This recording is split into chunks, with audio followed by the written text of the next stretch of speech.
Bonjour et bienvenue sur votre chaîne d'information Sahel Info. Si vous êtes nouveau, n'oubliez surtout pas de vous abonner pour ne plus rien manquer sur l'actualité au Sahel, car l'information vous donne accès au monde.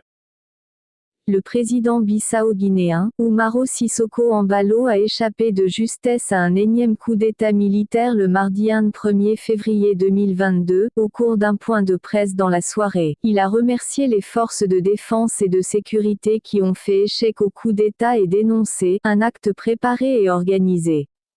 Entouré du Premier ministre, du vice-premier ministre et du ministre de la Justice, Umaro Sissoko Embalo s'est affiché serein, à la présidence de la Guinée-Bissau, après plus de 5 heures d'échanges de tirs. Dans sa déclaration, le chef de l'État qui avait déclaré aux médias qu'il se porte bien, à cause des décisions qu'il a prises, notamment en faveur de la lutte contre le narcotrafic et la corruption.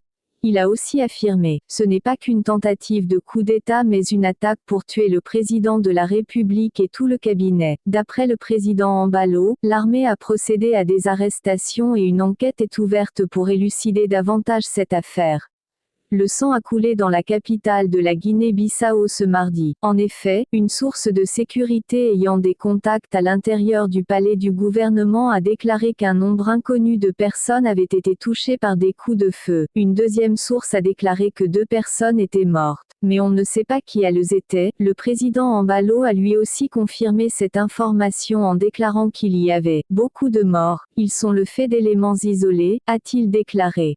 Ces événements interviennent moins d'une semaine après un remaniement ministériel, opéré le 24 janvier dernier, lors duquel le secrétaire d'État à l'ordre public, Albert Malou, a été limogé. Il était en première ligne du conflit qui opposait ces dernières semaines le gouvernement et le président autour d'un Airbus A340 venu de Banjul avec l'accord présidentiel. Le Premier ministre avait d'abord déclaré que l'avion transportait une cargaison suspecte et était entré illégalement dans le pays, avant de revenir sur ses dires.